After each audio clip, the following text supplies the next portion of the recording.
Sejam todos muito bem-vindos ao nosso quinto episódio do Café com Fundo Mais Experiências. Hoje eu estou ansiosa para aprender junto com vocês, viver essa experiência com essa maravilhosa Joara Cardoso. É optometrista, terapeuta visual, algo que é pouco conhecido, pouco comentado, mas é tão fundamental. Seja muito bem-vinda. Obrigada, Marina. É um prazer estar aqui. A gente conversou isso ainda quando era um projeto, então estou muito feliz como tem sido promissor, percursor, está alcançando realmente o objetivo, que é você levar a informação para muitos daqueles que não têm acesso. E isso é muito nobre da sua parte. Eu achei muito linda essa iniciativa e é muito bom estar aqui e poder compartilhar sobre a nossa profissão, do que a gente pode realmente complementar uma com a outra, no que a gente pode trabalhar juntos, no que a gente pode oferecer para a população. Vai ser fantástico, acompanha até o final. E agora vamos começar com acho que a pergunta carro-chefe, né? Para a Sim. gente conseguir desvendar aí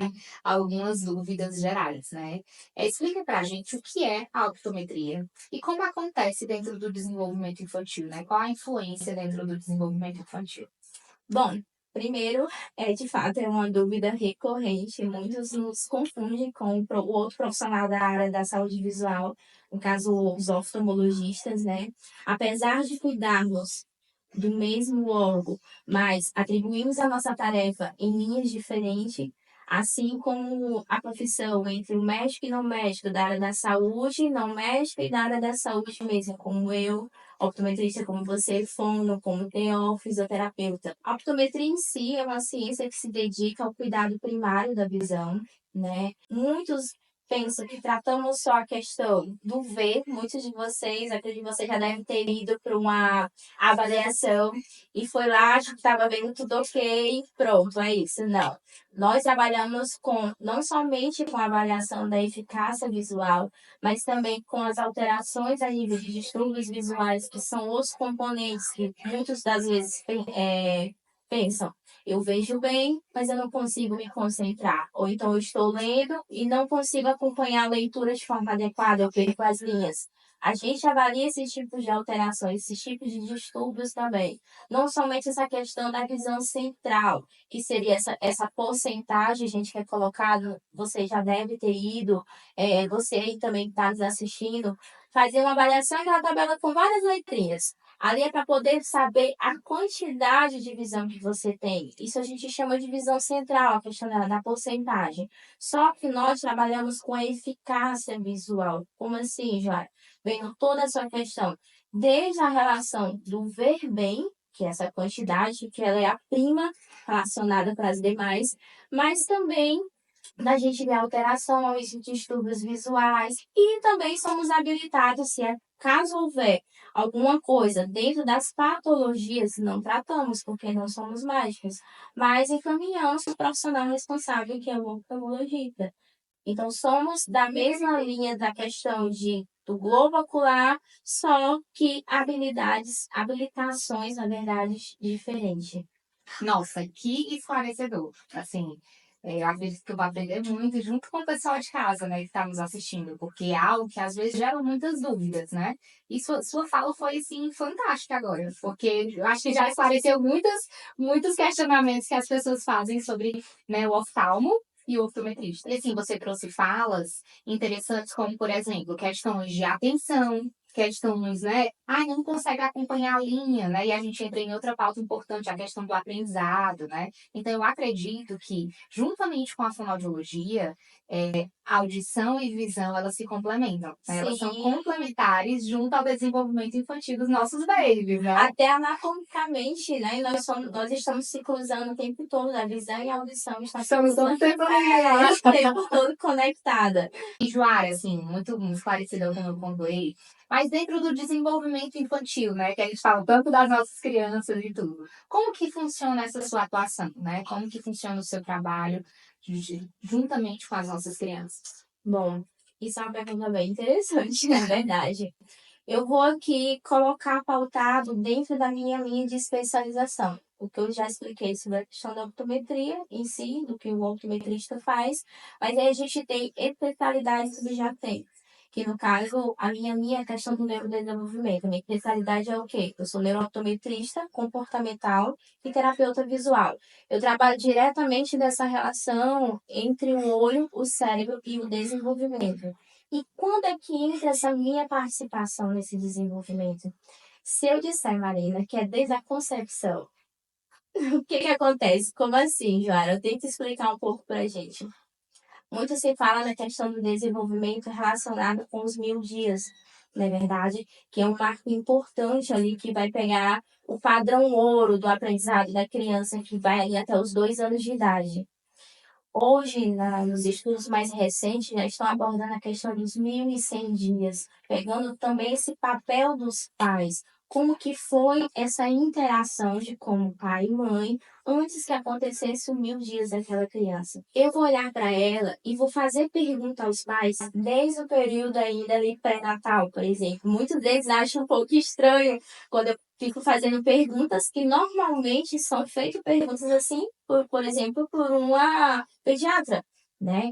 Só que para eu poder seguir a minha linha de raciocínio, que eu vou deixar um pouco mais claro para vocês aqui, eu tenho que saber o que que aconteceu nesse período pré-natal, o que que ocorreu, porque quando tem toda a questão da fecundação, quando vai ali os primeiros dias ainda do feto, uma das primeiras coisas que aparece dentre eles é o órgão do olho. É o olho em si, né? As bolinhas saem ali, apareceu. E aí a gente precisa fazer essa relação.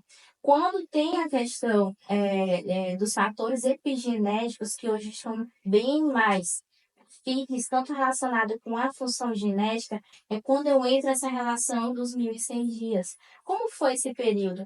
Em questão que você foi uma gravidez planejada? Vocês realmente planejaram isso? Como foi? Foi uma gravidez Que tranquila? antecedeu, né, esse momento da Sim. gravidez, né? Aí eu tenho que perguntar, como por exemplo, foi uma criança que mexeu muito dentro da barriga ou não mexeu?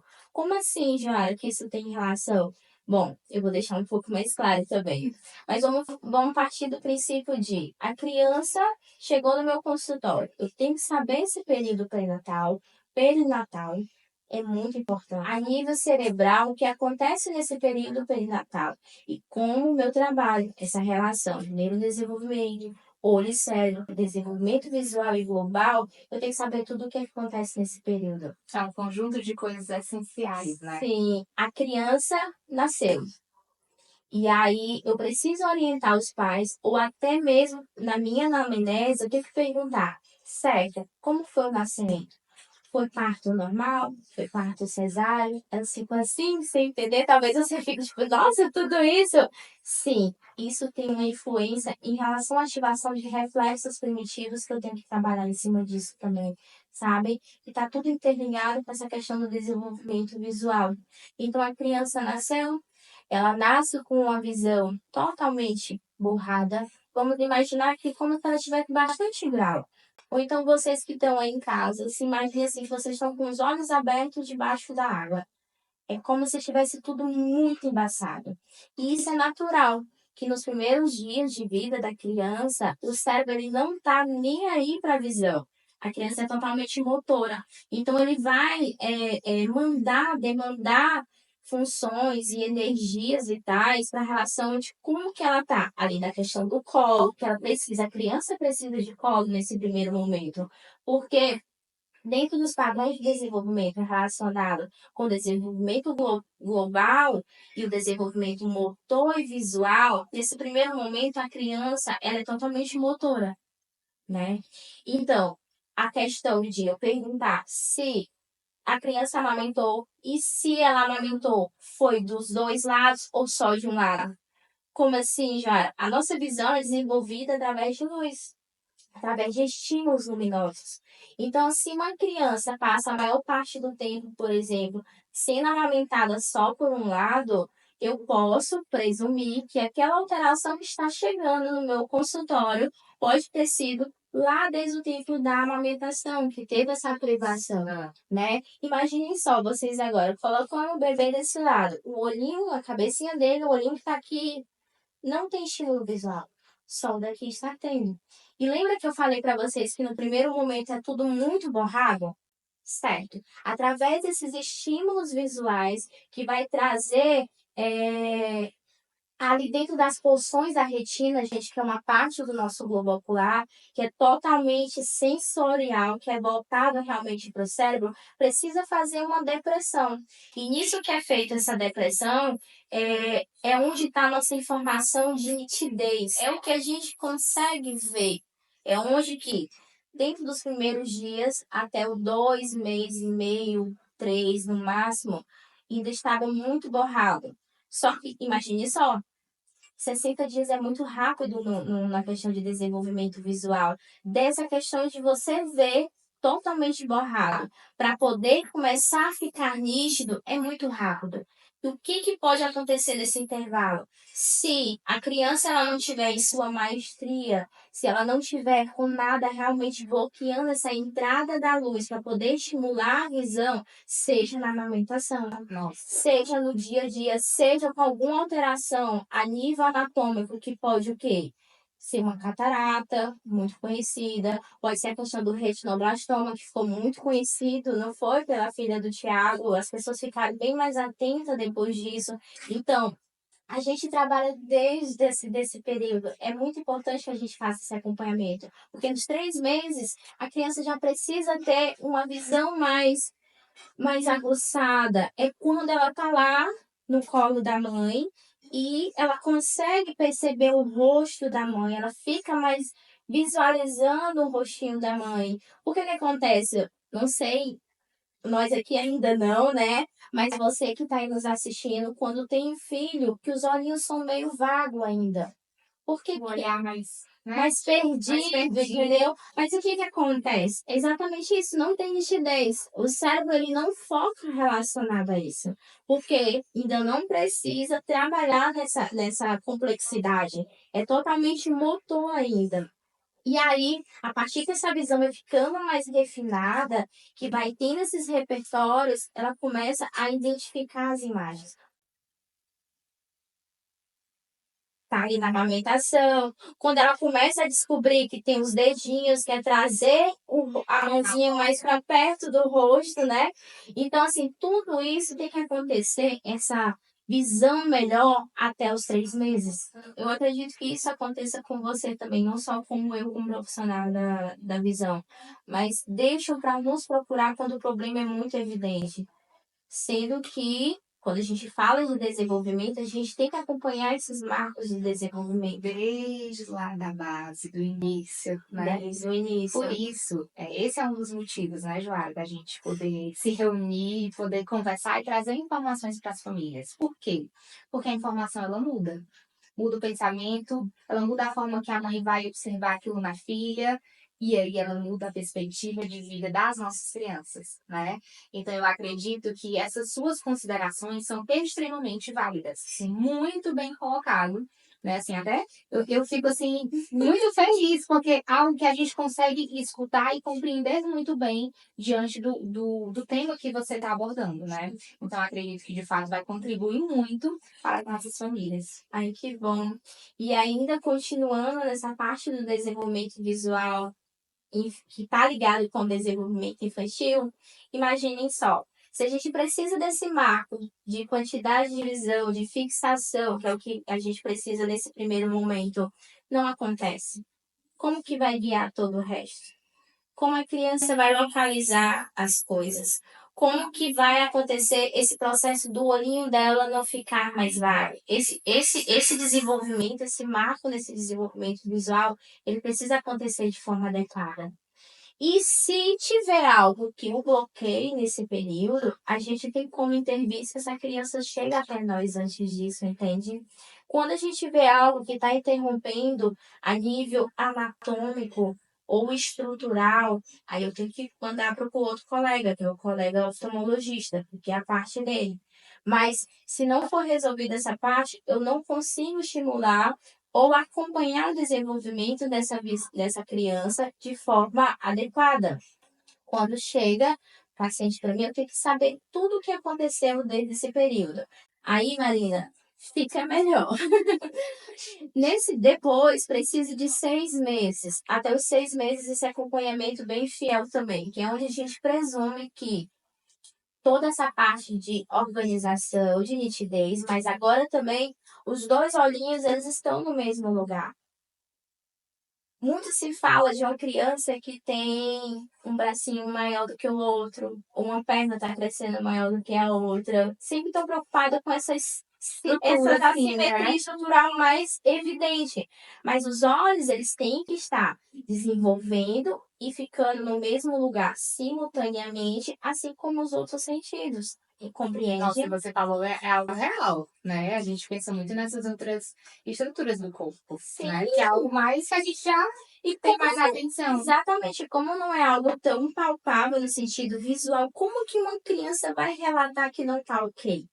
Não tem como. E você direciona assim, você pontuou que até os 6 meses é muito importante. Você sugere, normalmente, para as famílias que você acompanha, uma vez no mês, você faz esse acompanhamento mensal? Como que funciona? Não, o que que acontece? Se vocês procurarem, vocês aí também em casa, for pesquisar, vocês vão ver que o recomendável, o primeiro momento é o teste do olhinho, muito conhecido, né? Que é para saber se está tudo ok, se as estruturas estão transparentes.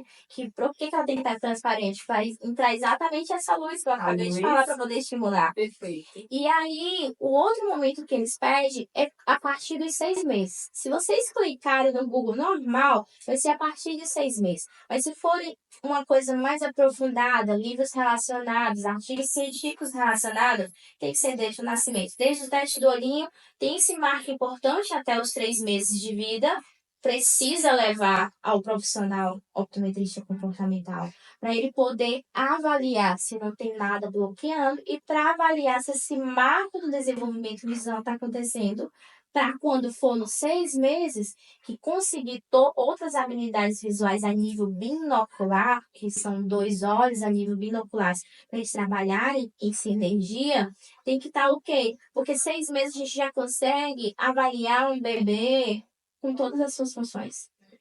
Com 6 meses já. No início, a criança ela é muito motora. A visão está lá embaixo, certo? Tá aqui. Tá a parte motora, precisa estar no colo, precisa estar no chão.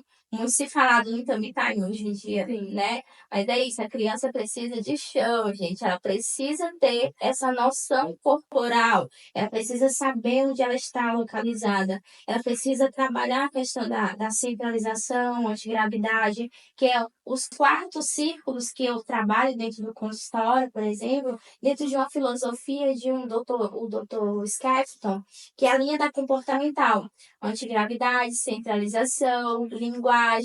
Então, assim, a gente precisa estar entendendo e inserindo essa criança nesse meio e orientando os pais. Porque se isso não ocorrer, lá na frente pode me dar distúrbios a nível de aprendizado, porque existe uma pirâmide, né, Marina? Tem aqui toda essa parte fisiológica, tem a parte sensorial, motora, aí vem a parte emocional, cognitiva, só procura a gente nessa parte social. Só. Que é quando o quê? A criança está com problema de aprendizado, a criança está sofrendo algum atraso, seja no seu desenvolvimento global, ou vamos pontuar de uma realidade hoje em dia que muitos não procuram na escola, não conseguem acompanhar. E muitas delas estão tendo uma relação tanto visual, que não mandou o comando para a parte motora depois. Porque que acontece? Lá nos 2, 3 anos, a criança ela tem que estar entre o motor e visual em sinergia. Com 6 anos de idade, é só visual. Que é o quê? Exatamente aquela idade que a criança precisa para poder estar na escola com atividades mais complexas. Quando estamos nesses marcos de desenvolvimento visual e motor, a gente também está integrando aí a parte auditiva, né? Você bem mais sabe falar sobre isso do que eu, que precisa também desses repertórios motores para que haja também uma boa maestria relacionada na audição. Então, a gente está ali, nesses 6 anos, quando a criança precisa usar totalmente visual dessa questão do aprendizado, partindo do princípio que 80% da informação que entra, do que a gente aprende, é visual. Quando você fala visual, eu amo essa palavra, sabe? Porque o apoio visual, o mundo visual, que a gente chama, ele é altamente comunicativo, né, altamente atrativo, né, nas crianças, com as crianças no consultório, tudo tem que ser visual. E às vezes você falando e vai um filme que passa na minha cabeça, nossa, o quanto que isso é essencial. Sim. Porque o estímulo visual, o desenvolvimento visual, ele é pré-requisito para a comunicação, né? E Exatamente. você pontuando e eu aqui na minha cabeça também fazendo um mapa conceitual. Por quê? Porque tudo anda junto, né? A questão do desenvolvimento visual, a questão do desenvolvimento da comunicação, seja verbal ou não verbal, depende desse estímulo visual. Inclusive, a comunicação hoje suplementar, alternativa, ela vem aí com um grande suporte visual que nos favorece em relação ao desenvolvimento da linguagem, né? Favorece, no caso, as crianças que utilizam, favorece também o desenvolvimento da linguagem. Às vezes a gente inicia a comunicação alternativa com o intuito de apoiar o desenvolvimento, né, da verbalização em si. Mas você pontuando tudo isso, e é sobre o desenvolvimento global da criança, né? Não é só sobre a visão, não é sobre a fala. Quando eu sempre, antes de escolher os profissionais, eu vou pensar em possíveis dúvidas e nas minhas dúvidas e o quanto é importante para complementar também para a fonoaudiologia, né? Porque, assim, dentro desse conceito, né, compartilhado da sua atuação juntamente com a minha, eu digo e repito, é complementar, né? Sim. É necessário, porque você aborda pontos assim, indescritíveis no momento do desenvolvimento infantil, desde a base, até que você trouxe falas essenciais, por exemplo. As pessoas deixam para procurar a gente quando o problema já está muito grande, né? E aí, se todo mundo tivesse esse entendimento, né? De fato, essa sabedoria de procurar precocemente, estimular precocemente, a gente conseguiria também ganhar muito mais. E exatamente, muito bem colocado, Marina. O que me preocupa é que quando precisa dessas complexidades para a criança, que nível do aprendizado, porque a escolaridade é complexa, o processo de leitura é complexo, ter memória visual é complexo, entender a questão de fonema é complexo para a criança, né? Então, assim, se não tivesse acompanhamento com nós, profissionais do desenvolvimento infantil, fica mais difícil para a criança mesmo. É aquela criança, Marina, que chega no meu consultório, que os pais dizem: não está indo bem na escola, já levei para fazer a avaliação visual, enxerga super bem, o médico ou o profissional que avaliou disse que a visão é 100%, mas lembra que eu falei que não é só a questão da quantidade visual, mas sim da qualidade e das outras habilidades que Imagina, são complementares de sim, fato, né? não, e só na visual são 17 habilidades que nós avaliamos. 17.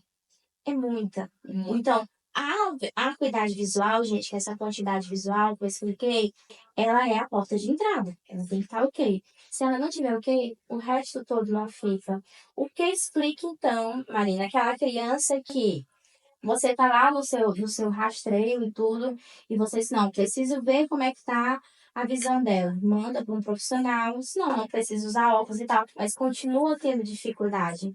A sua parte auditiva, por mais que esteja integrada com a questão do processamento visual, mas a sua você está fazendo. Porém, se a visual tiver em déficit, não tem como Não vai ter um bom caminhar. resultado. E aí a gente tem uma criança menos engajada, né? Uma criança com um desafio em relação a questões pedagógicas, um desafio em questões sociais, emocionais, né? Sempre quando a gente fala do desenvolvimento infantil, a gente correlaciona várias habilidades e vários âmbitos, né? Seja um âmbito escolar, seja um âmbito, enfim, terapêutico que a gente correlaciona, querendo ou não, né? Que Sim. você recebe, acredito eu, muitas crianças de escolas. Eu atuo em escola, Sim. recebo muita criança de escola e é uma queixa muito frequente. É lá no ápice já, entende? Dentro do que a gente falou da pirâmide, é quando já vem para a parte social. É o que a criança já está passando de complexidade, Tá de refletindo tá com totalmente. vergonha, não tá acompanhando e tudo. E assim, a gente tem que ter muito cuidado nesse processo, Marina, quando a gente fala da visão da criança, para distinguir essa questão da visão central e da visão periférica, que vai ter essas outras habilidades também a nível de processamento. Porque o que acontece? Não adianta está lá focado só se ela está vendo bem, mas se ela não consegue sustentar a visão. Ou se ela precisa de uma habilidade motora para poder ajudar na leitura, que é o quê? Acompanhar com o dedo para que possa realmente entender. Olha só o quanto de energia que uma criança gasta para se concentrar. Ou seja, mesmo ficar mexendo a peninha, ou ficar desse jeito, ou ficar deitada sobre a carteira dela, a mesinha dela. Não tem como, porque está precisando de outros sentidos, outras partes do organismo para poder sustentar. Aquela criança que escreve com tanta força no caderno que parece que vai rasgar a folha. Gente, isso não é adequado. O aprendizado, a questão de ser totalmente visual, 80% para ser leve, para usar a via visual. Para essa entrada estar ok, processar de forma adequada e externar de forma mais tranquila ainda. O cérebro em si, ele não gosta de coisas complexas. Ele não gosta de gastar energia como ele vem gastando. Então, assim, quando eu vejo que chega e diz assim, olha, certo, vamos investigar. Uma coisa que eu tenho muito interessante, que depois eu quero até colocar para o nosso público também, existe um checklist para a gente saber se é nível de atenção, se é nível de processamento visual, se é nível de qualidade de visão ou quantidade de visão, que no caso a gente fala de motricidade, se é algum problema dos dois olhinhos estarem trabalhando conjugado ou não, que é um checklist que uma doutora, ela é inglesa, inglês ou americano, não sei, eu sei que o livro ele não é português. E aí ela desenvolveu, uma médica da família, que ela desenvolveu um checklist relacionado com essa questão voltada para o aprendizado dentro dos padrões de visão. Nossa, fantástico. Muito legal. Família pode aplicar ou só terapeuta? Não todos, como por exemplo, o paciente para chegar no meu consultório, ele precisa preencher Nossa, essa, porque eu já fundamental. consigo direcionar se é um problema o quê? Motor, se é um problema de atenção, ou se ele realmente vai ter que fazer avaliação de processamento visual. Muito relevante, porque a família já vai lhe dando dados que são importantes para que você consiga caminhar diante do processo avaliativo. Aí, no caso, para os colegas profissionais, para vocês também, no caso, eu ofertaria também, assim como eu vou ofertar, uma coisa que vai poder realmente preencher. E a gente tem a noção básica para poder direcionar de forma melhor, ou até mesmo você estar no seu rastreio lá do que você precisa fazer de intervenção terapêutica. Então, assim, deixa eu ver se é algo de quantidade de visão, ou se é de motricidade, ou se é de processamento para eu poder encaminhar essa criança de forma mais direcionada. Fantástico. Muito legal, né? Muito A gente vai legal. deixar disponível, tá bom? Assim que sair, deixa disponível para o seu público presente aí também, mas também dos profissionais que você conhecer. Muito bom. Mas Muito acredito que vai interessante. ser, assim, agregar muito, né? Não só a mim, mas as demais profissionais que nos acompanham, que nos seguem. E as famílias que também estão nos assistindo, né? Sim. Que vai ser de um imenso valor. Joara, quais são os sinais, se você puder trazer assim para a gente de uma forma resumida, para que as famílias possam, né, entender quais são os sinais de uma criança que pode estar com problemas em relação à visão? Certo, menina. Gente, alguns sinais são bem evidentes, outros não. Mas vamos para os mais evidentes, né? Você observar se o seu filho está trazendo os objetos muito próximo. Observar se está tropeçando com facilidade, que pode ser um problema de localização espacial.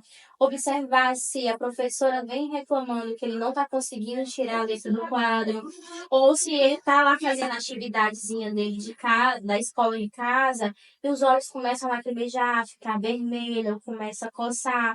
Isso são alguns dos sinais mais visíveis que a gente consegue aí ter um parâmetro que possa ser um problema visual. E tem aqueles que não são tão visíveis. Eu tenho até um caso muito interessante de um paciente, que foi ontem que a gente pegou. Eu sempre tento abordar as crianças. Os pais eu tenho no momento com ele, né? A gente sempre faz uma perguntinha, um questionário, mas a gente sempre resolve assim essa questão.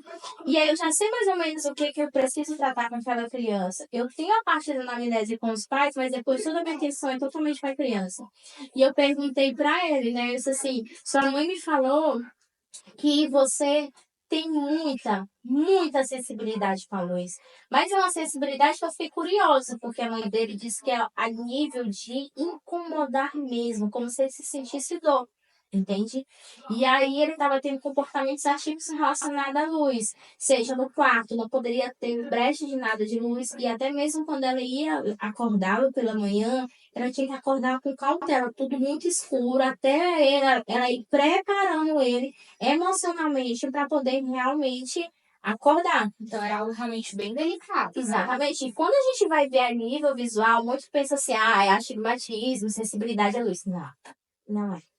A gente não tá, nesse caso, a gente não está falando de uma visão central. A gente está falando de outras habilidades que podem estar interferindo.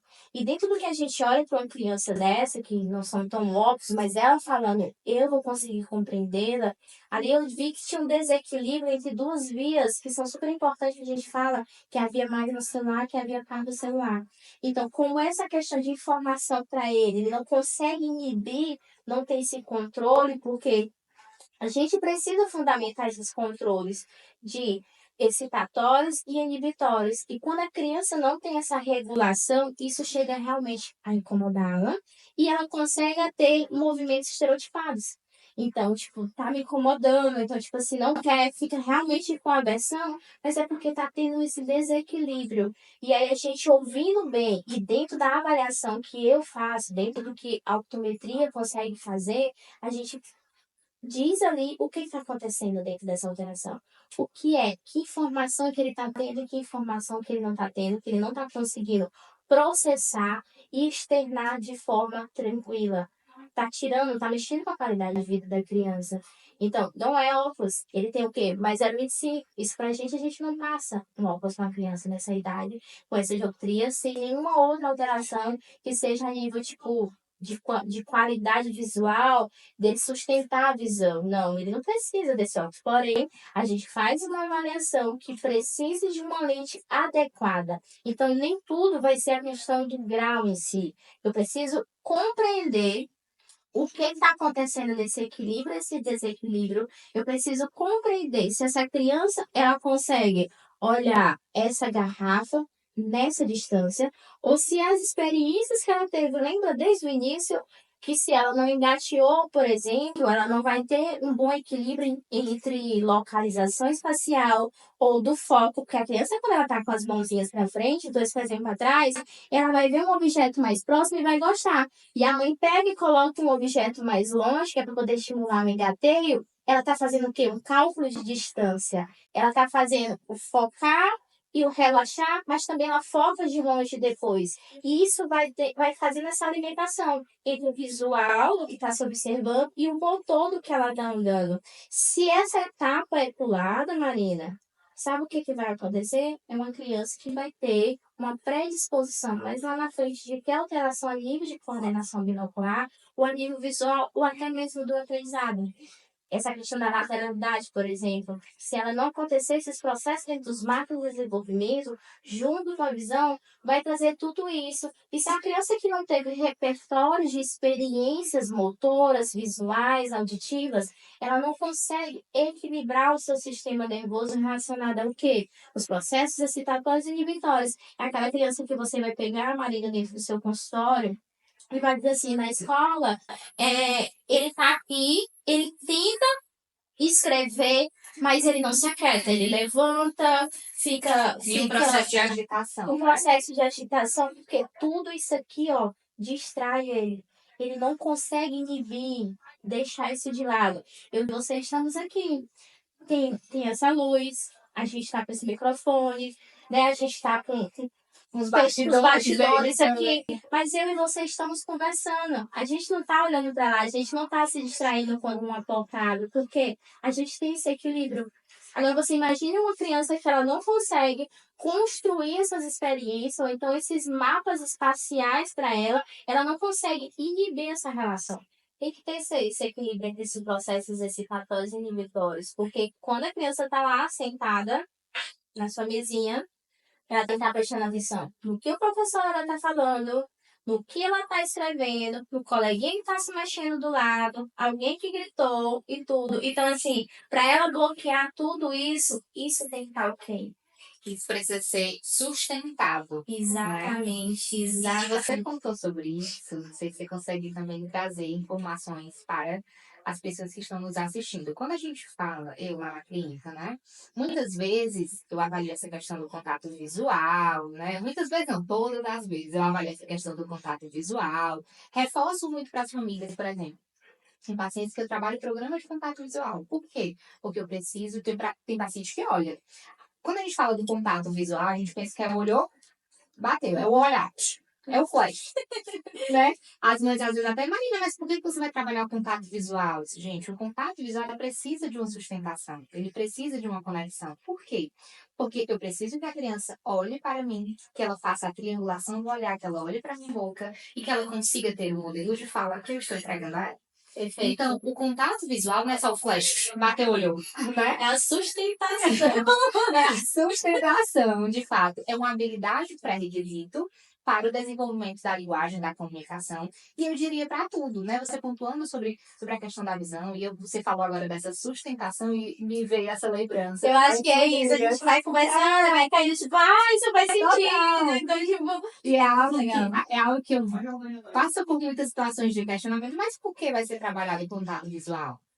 E eu vou explicando para as famílias que talvez aquela criança que nos testes que eu abri, que me olhou ali em torno de 2 segundos, ela não tem minimizado para que eu preciso que ela tolere e sustente olhar para mim, para que eu consiga dar demandas que vão entrar em um processo de ensino de aprendizado, né? E voltando assim, relacionado fisicamente na ciência, como a gente enxerga através de luz, a questão da velocidade da luz, no caso a imagem, ela chega mais rápido do que o som.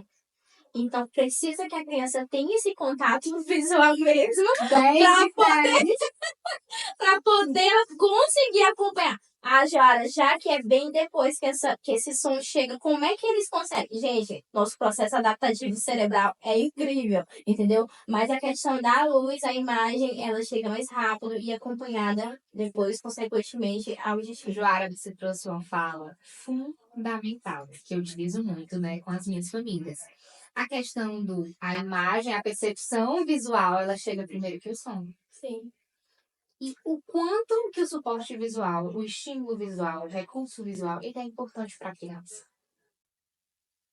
Não precisa falar, mas se eu subo aqui uma imagem, se eu subo aqui um recurso visualmente para aquela criança, tem muito mais fácil de ter engajamento, a receptividade, a atenção e, consequentemente, ganhar essa habilidade com menos tempo e mais qualidade. E a atenção e a memória visual, que são fundamentais para a questão do aprendizado. Totalmente. Eu digo para os pais dos meus pacientes, Marina, que a audição e a visão, sem elas, sem esses dois, não tem como a gente ter uma eficácia acadêmica. Não tem como a criança realmente se desenvolver na sua parte de aprendizagem. Não tem. Obviamente, todos os outros sentidos são importantes, gente. Não é isso. Nós trabalhamos com todos os sentidos, né, Maria? Nós somos duas especialistas com o mesmo objetivo do aprendizado, mas trabalhamos com algo diferente, né? E aí a gente pega também os outros, a gente tem os outros sentidos que eles têm que estar em conjunto, né? A parte tátil, que é muito importante também. Que é tudo, de fato, complementar. Tudo Né? Uma função, complementar. ela vai sempre agregar ao desenvolvimento da outra, né? E, de fato, assim, eu acho que é aquela coisa. Uma habilidade, ela vai requisitar da outra. Sim. Então, por exemplo, às vezes, para ir falar, eu preciso ter uma motricidade. Às vezes, não. Todas as vezes que eu preciso falar, eu preciso ter uma motricidade, um desenvolvimento, um tônus, mobilidade. Então, eu precisei ter essa habilidade, né? Para mim falar com você, olhar para você, ter toda a percepção aí dos seus movimentos, tudo, eu preciso sustentar um contato visual, né? E assim, a gente fala, a gente se olha, a gente fica com os olhos, né? E é uma habilidade muito importante. E eu diria, o contato visual não é uma habilidade que só é para olhar, né? Ele gera conexão, ele fortalece na questão da relação social, da relação emocional. É assim, o visual é tudo, né? Também. Ai, que bom que alguém se apaixonou pela visão tanto quanto eu acho. Porque eu sempre falo que são coisas, como eu sempre venho falando desde o início, né? É muito complementar, então caminha muito junto, né? Eu de fato valorizo e acho pertinente a gente conversar sobre isso, porque são habilidades fundamentais, né? Sim. Para os adultos, para nós adultos, para Sim. nós crianças, Sim, de fato é muito importante. muito legal, né? Agora eu vou para uma questão muito grande, né? Acho que até você já está imaginando que eu vou lhe perguntar. A questão das telas, né? A questão de celular, iPad, TV. Como que a tela, o uso da tela em si, ela afeta a visão ou o desenvolvimento integral da criança? Perfeito. Muito você tem falado, né? Não só na questão da visão, mas em todos os âmbitos do contextos, é. desenvolvimento. E pegando até para nós adultos mesmo, a tela ela tem sido algo que realmente tem sido relevante.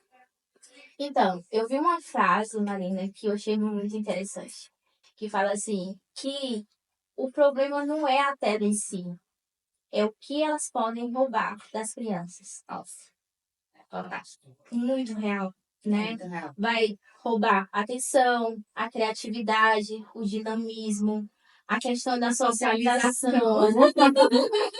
Socialização A demais, questão né? da socialização. Sem falar, gente, agora de uma forma mais assim, voltada para a visão, como que a Marina perguntou, nós precisamos de habilidades essenciais para que a gente desenvolva bem uma visão e que a gente desenvolva bem mapas espaciais dentro do cérebro, que é a visão tridimensional.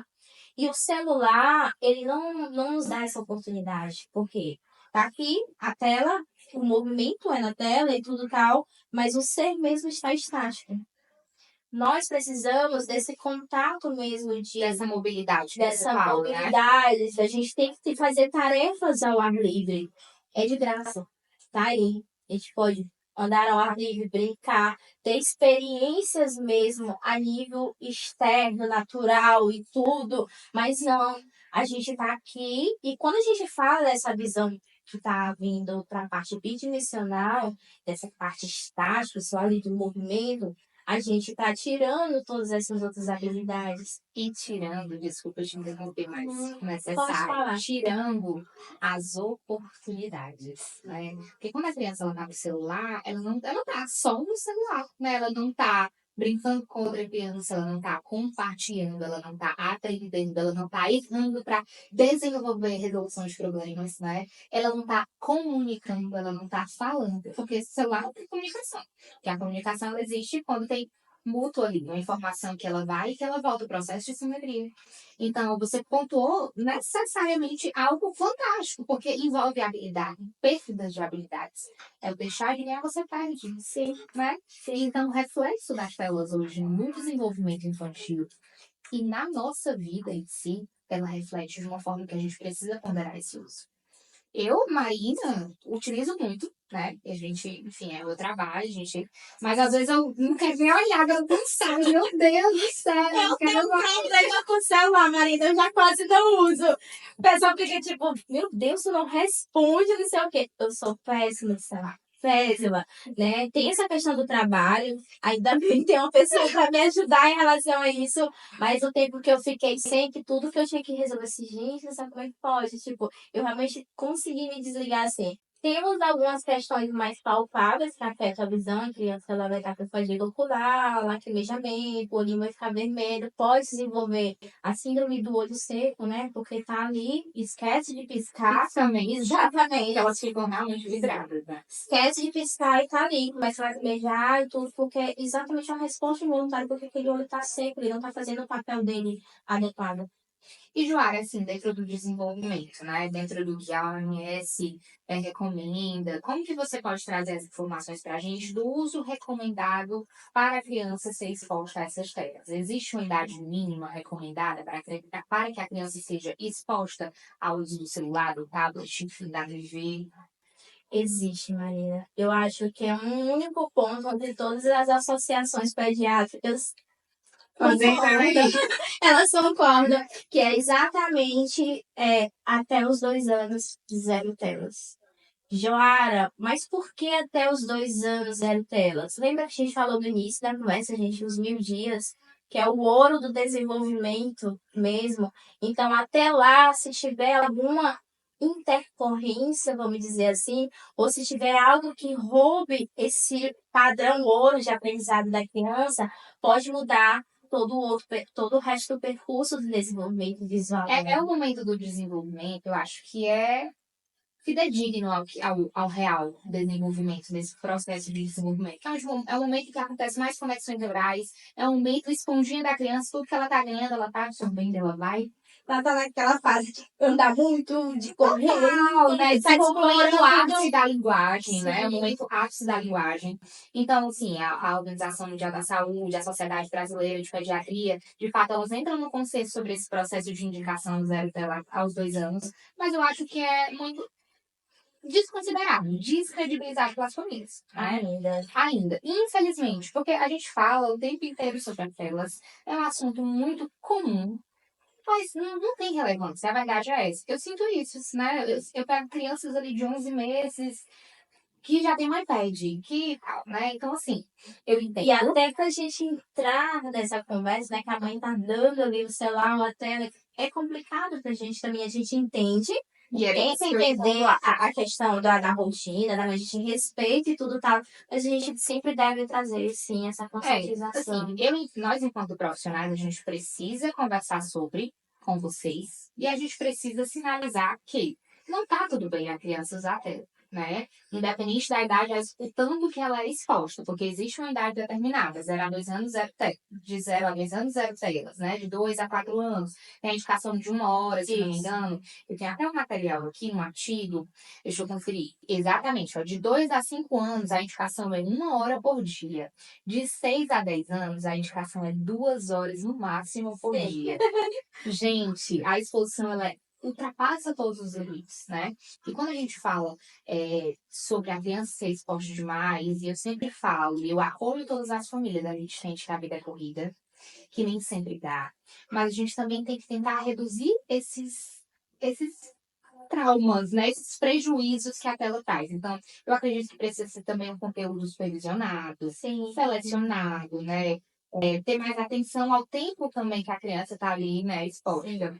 Eu já peguei casos, Marina, que a criança estava tendo acompanhamento psicológico porque não se achava adepta a algumas atividades. Em que sentido? Ela estava assistindo um programa de uma idade maior do que a dela, e a menina do programa fazia coisas no dia a dia mais complexas do que não era para a idade dela. Olha só, o que muda até a questão de concepção de mundo.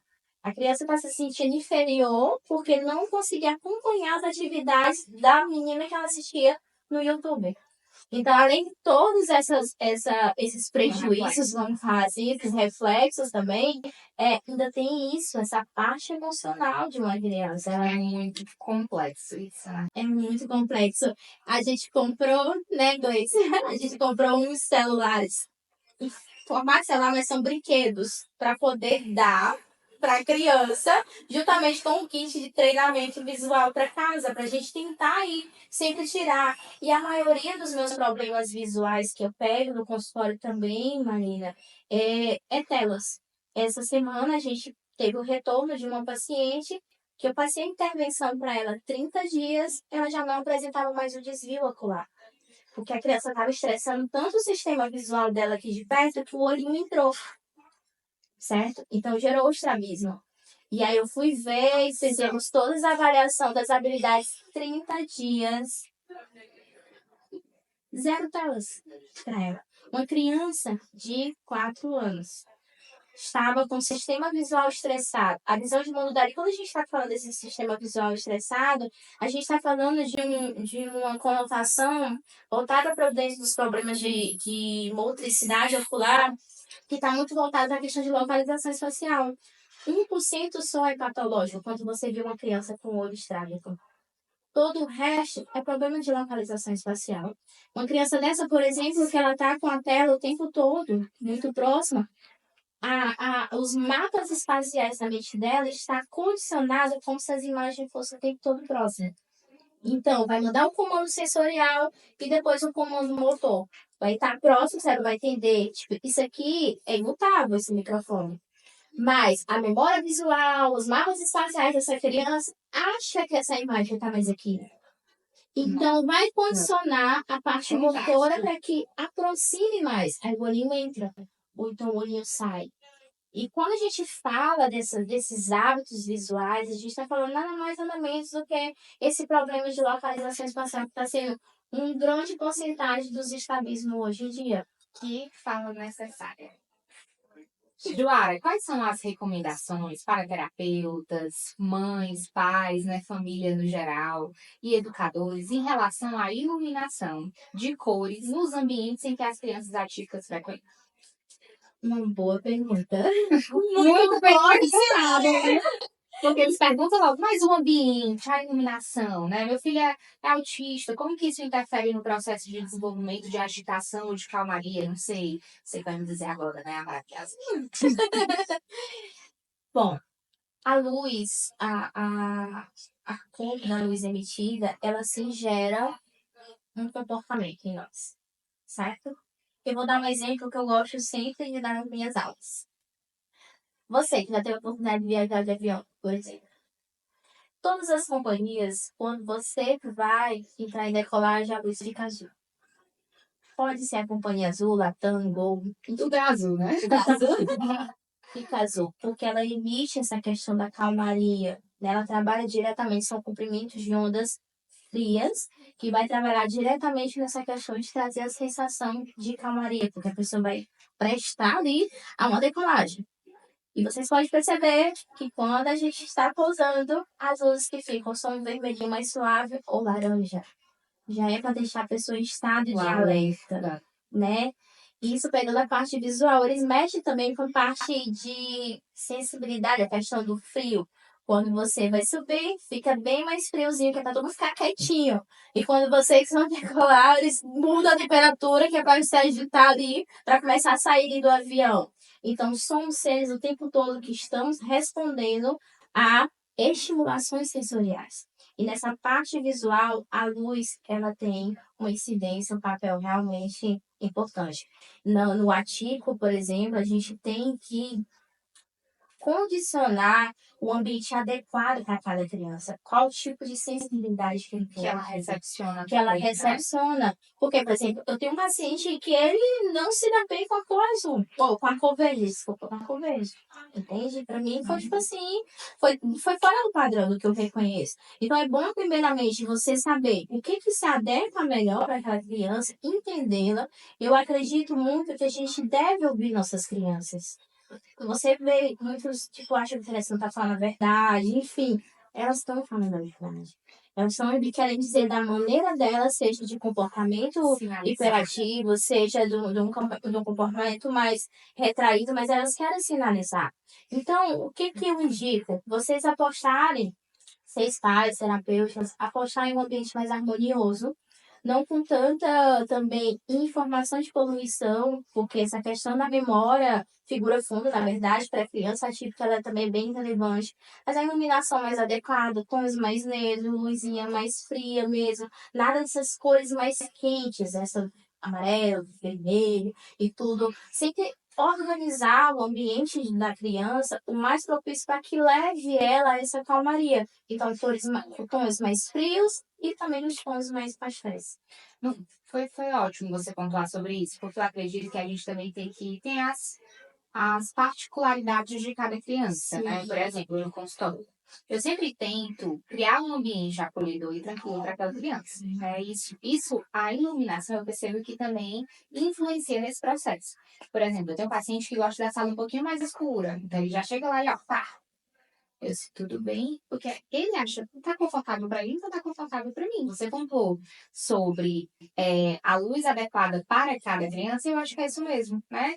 Vai ter crianças que vão estar mais confortáveis, mais organizadas dentro de um ambiente com a luz um pouco mais baixa, outros gostam já da luz alta e tal, né? E gostam do jogo de luz, e tá tudo bem, né? Mas eu acredito que também a grande dúvida das famílias sobre também esses cantos que são mais abertos. Não abertos, que são públicos também, sabe? E eu percebo que elas querem também tentar direcionar a criança, às vezes, por exemplo, tem um shopping e a criança se desorganiza. A gente sabe que a questão da luz, ou ela melhora ou ela piora. A gente sabe que ela é um fator ajuda, um fator problema. E aí eu percebo, por exemplo, escuto das famílias, na verdade, que em determinados contextos, por exemplo, shoppings, festas de aniversário, acontece muito isso. Às vezes a criança se desorganiza. E nesse desorganizar, Marina, eu levo para onde? Né? O ambiente como? E aí eu acho que você tem que entender qual é a particularidade da sua criança, né? Acho que você pode me complementar. E aí favorecer, encaminhar a criança para um ambiente que seja mais propício ao baixar aquele alerta, tranquilizar e organizar a criança. Perfeito, Maria. Lembra daquilo que eu falei no início, gente, sobre a questão dos processos excitatórios e inibitórios? Existe também a relação para saber quem está comandando mais.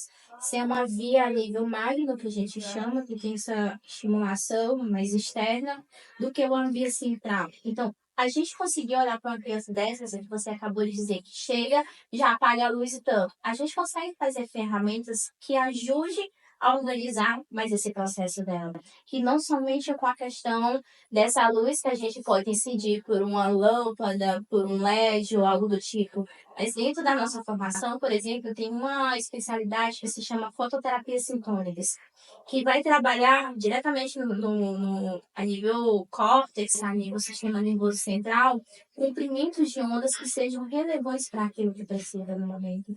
Então, além disso, desse mais básico que a gente falou, Marina, é muito importante saber o que acontece de fato com o sistema dessa criança quando se tem luz de mais, quando se tem luz de menos. O que ela transfere para o seu comportamento e que ela exibe para a família, né? Exatamente. E a gente tem como adquirir através de ferramentas que a gente pode fazer na avaliação para trazer o melhor para essa criança também. Mas o mais é criar esse ambiente o mais agradável possível. E, por exemplo, se a gente tem uma criança em um nível de agitação muito alto, né? Se a gente tem uma criança muito agitada e a gente quer proporcionar um ambiente mais propício à calmaria, a resgatar essa atenção. Existem cores de luz que a gente pode utilizar atrás de alguns recursos, pega uma imagem e coloca aqueles anéisinhos de cor de dedo, né? Atrás. Nesse caso, sempre apostar nas cores mais frias, né? O azul, o verde, ou então os tons pastéis. É o que é mais adequado para proporcionar um ambiente mais calmo para a criança. Pronto, a gente contando agora sobre isso, né? Eu acredito que é uma dúvida, que eu acho que é geral e que vai favorecer muito, né? Os terapeutas e as famílias também. Porque, por exemplo, você dá essa recomendação do ambiente mais propício, da luz mais propícia para a calmaria. Mas também tem aquelas crianças que já têm um alerta baixo por conta própria, e a gente quer aumentar esse alerta, aumentar aquele engajamento, né?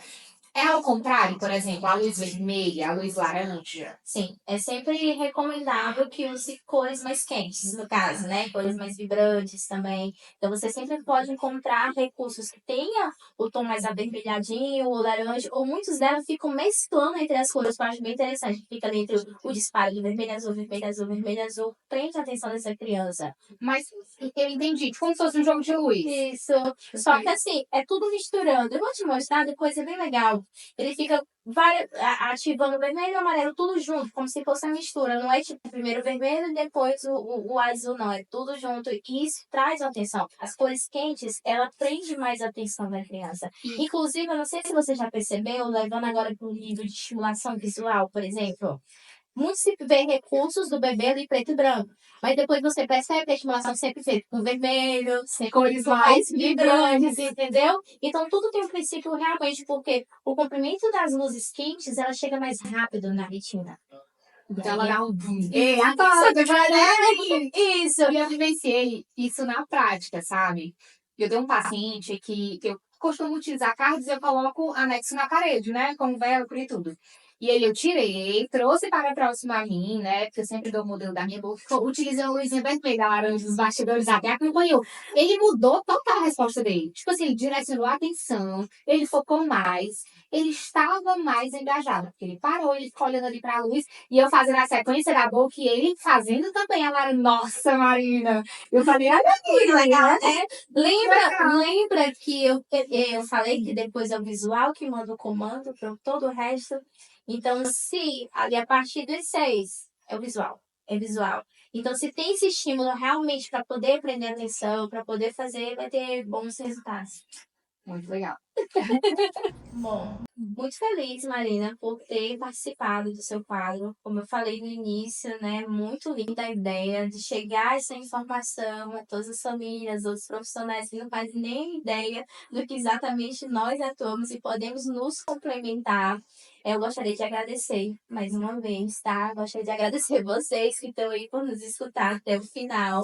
E eu costumo dizer que a fonoaudiologia, junto com a optometria, trabalhando dentro do modelo de habilidades e processamento visual, a gente se complementa. Somos profissionais ali, ó, juntinho, Somos mesmo que sim. sem essa organização auditiva e visual, não existe, gente, não existe aprendizagem. Inclusive, Joás, ponto algo importante que ela falando aqui, eu fiquei pensando, ó. O processamento auditivo é um tema relevante para a gente trazer. Quem sabe é um futuro podcast, né? Não é minha área de especialização, é nem minha área de atuação direta ali, específica, mas você me deu até uma ótima ideia para convidar o profissional colega para pontuar e tirar essas dúvidas, que eu acredito que surgem muitas dúvidas para as famílias sobre o processamento auditivo, né? Que interfere em outras habilidades.